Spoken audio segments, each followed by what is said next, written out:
রাজনৈতিক দল গঠনের চিন্তাভাবনা নেই বৈষম্য বিরোধী ছাত্র আন্দোলনে। বার্তা সংস্থা রয়টার্সকে দেয়া বক্তব্য ভুলভাবে উপস্থাপন করা হয়েছে।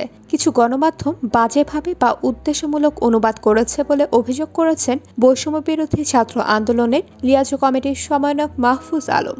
বাংলাদেশের রাজনীতিতে বিএনপি ও আওয়ামী লীগের দ্বৈত প্রাধান্য কমিয়ে আনতে এবং সংস্কার হাসিল করতে নিজেদের রাজনৈতিক দল আনার চিন্তাভাবনা চলছে সমন্বয়কদের মধ্যে।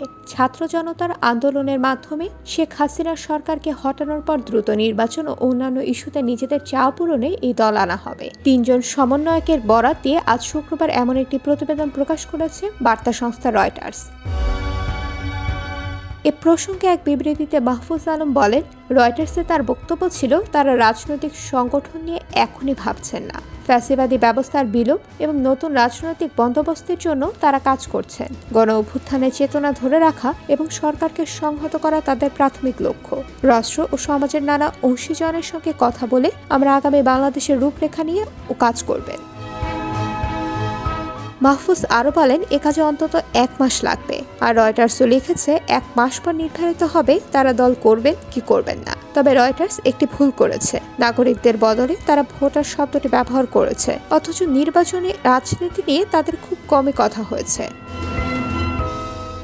রয়টার্সের সাংবাদিক কৃষ্ণ কৌশিকের সঙ্গে আলাপের বিষয়ে এই সমন্বয়ক বলেন, রয়টার্সের সাংবাদিক বারবার জিজ্ঞাসা করছিলেন দ্বিদলীয় কাঠামো নিয়ে এবং তা উতরে যেতে রাজনৈতিক দল করবেন কিনা। তিনি বলেছেন তার দল বা ব্যক্তি নয়, ব্যবস্থার সংস্কার চাচ্ছেন, যাতে যে দলে আসুক তাতে জনগণের প্রতি দায়বদ্ধ হতে হয়। কিন্তু এমনভাবে বলা হলো যেন তিনি -2 চাচ্ছেন, যেটা তার উদ্দেশ্য না। অবশ্যই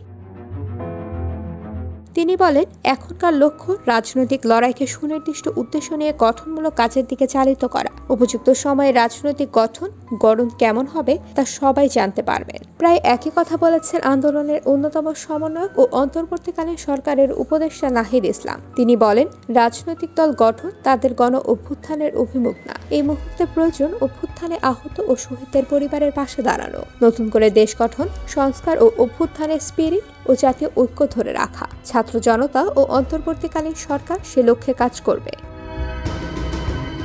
নাহিদ বলেন, ফ্যাসিবাদী ব্যবস্থার বিলোপ করে নতুন রাজনৈতিক বন্দোবস্ত তাদের এক দফার অংশ ছিল। সেজন্য বিস্তর কাজ ও রাজনৈতিক কার্যক্রম প্রয়োজন। জনগণের সঙ্গে আলোচনা ও সংলাপের মাধ্যমে তারা ভবিষ্যৎ বাংলাদেশের রূপরেখা প্রণয়ন করতে চান।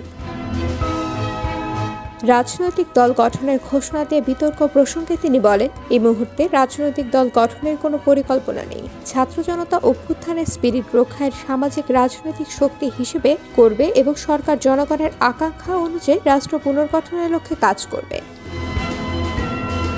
IBTV USA news desk.